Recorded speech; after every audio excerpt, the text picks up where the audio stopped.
ਭਾਜੀ ਇਹ 2 ਸਿਗਰਟ ਦੇਣਾ ਗੋਲਡੀ ਸੇ। ਲਓ ਭਾਜੀ 2 ਸਿਗਰਟਾਂ।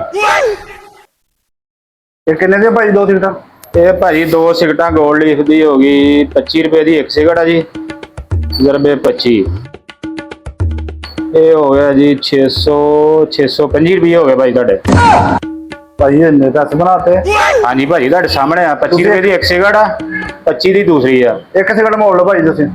ਉਹ ਸਰ ਲਿਆਓ 1 ਸਿਗਰਟ ਦੇ। ਇਹ ਜਨਾਬ ਤੁਹਾਡੀ 1 ਸਿਗਰਟ ਵਾਪਸ ਆ ਗਈ 25 ਰੁਪਏ ਵਿੱਚੋਂ ਕਰਤੇ 600 ਰੁਪਏ ਦੇ ਦਿਓ ਭਾਜੀ। ਭਾਜੀ ਫੇਰ ਇਹਨੇ ਪੈਸੇ। ਹਾਂਜੀ ਸਰ 2 ਆ ਤੁਹਾਡੇ ਸਾਹਮਣੇ ਕੱਢਣ ਨੇ ਭਾਜੀ, ਕੋਈ ਟੋਟਲ 'ਚ ਫਰਕ ਆ ਦੱਸੋ। ਭਾਜੀ ਤੁਸੀਂ ਦੂਸਰਾ ਸਿਗਰਟ ਵੀ ਰੱਖ ਲਓ।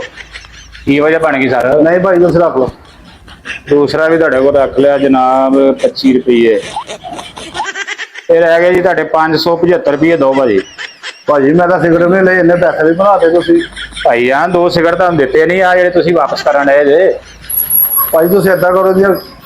ਭਾਈ ਜਾਨ ਇਹ ਦੇਣੇ ਪੈਣੇ ਆ ਭਾਜੀ ਇੰਨੇ ਪੈਸੇ। ਹਾਂਜੀ, ਜੇ ਨਹੀਂ ਕੋਲ ਤੇ ਦੱਸੋ ਕਿਸ਼ਤਾਂ ਬਣਾ ਦੇਣੇ। ਇੰਨੇ ਪੈਸੇ ਭਾਜੀ ਕਿੱਥੋਂ ਮੇਰੇ ਕੋਲ ਆ? ਮੇਰੇ ਕੋਲ 100-200 ਰੁਪਇਆ ਸਾਰਾ।